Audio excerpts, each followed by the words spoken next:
మీ కుటుంబంలో ఉన్న ఆర్థిక ఇబ్బందులు, గ్రహదోషాలు మరియు దరిద్రం అన్నీ తొలగిపోయి సంతోషంగా అష్టైశ్వర్యాలతో ఉండాలంటే వైశాఖ అమావాస్య నాడు కొన్ని పరిహారాలు చేసుకోవాలి.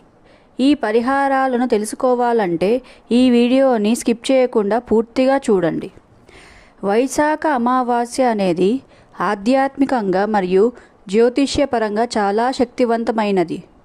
ఈ రోజున చేసే పరిహారాలు జాతక దోషాలను, ఆర్థిక ఇబ్బందులను తొలగించి ఇంట్లో సుఖశాంతులను కలిగిస్తాయని నమ్మకం.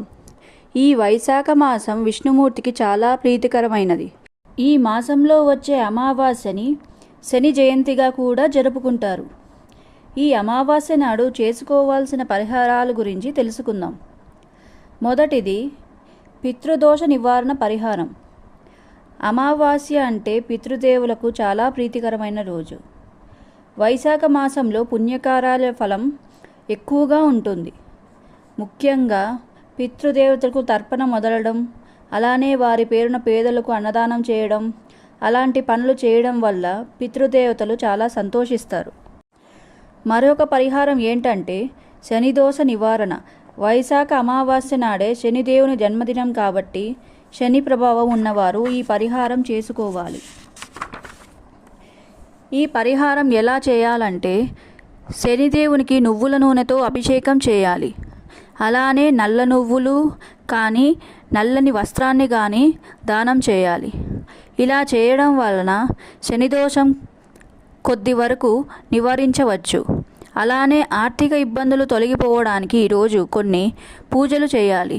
అవి ఏంటంటే ఈ అమావాస్య నాడు ఉదయాన్నే లేచి రావి చెట్టుకు పాలు, నీరు కలిపిన నీటిని సమర్పించి ఓం నమో భగవతే వాసుదేవాయ అనే మంత్రాన్ని జపిస్తూ 108 ప్రదక్షిణలు చేయడం వల్ల లక్ష్మీ కటాక్షం కలుగుతుంది అని నమ్మకం.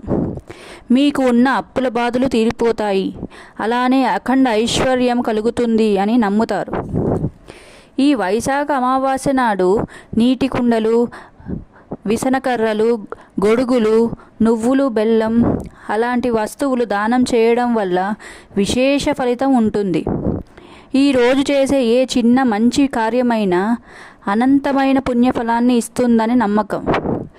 ఈ సంవత్సరం వైశాఖ అమావాస్య మీకు మరియు మీ కుటుంబ సభ్యులందరికీ కూడా శుభాలను కలిగించాలని కోరుకుంటున్నాను. ఈ వీడియో కనుక మీకు నచ్చినట్లయితే లైక్ చేయండి, అలానే సబ్స్క్రైబ్ చేసుకోండి.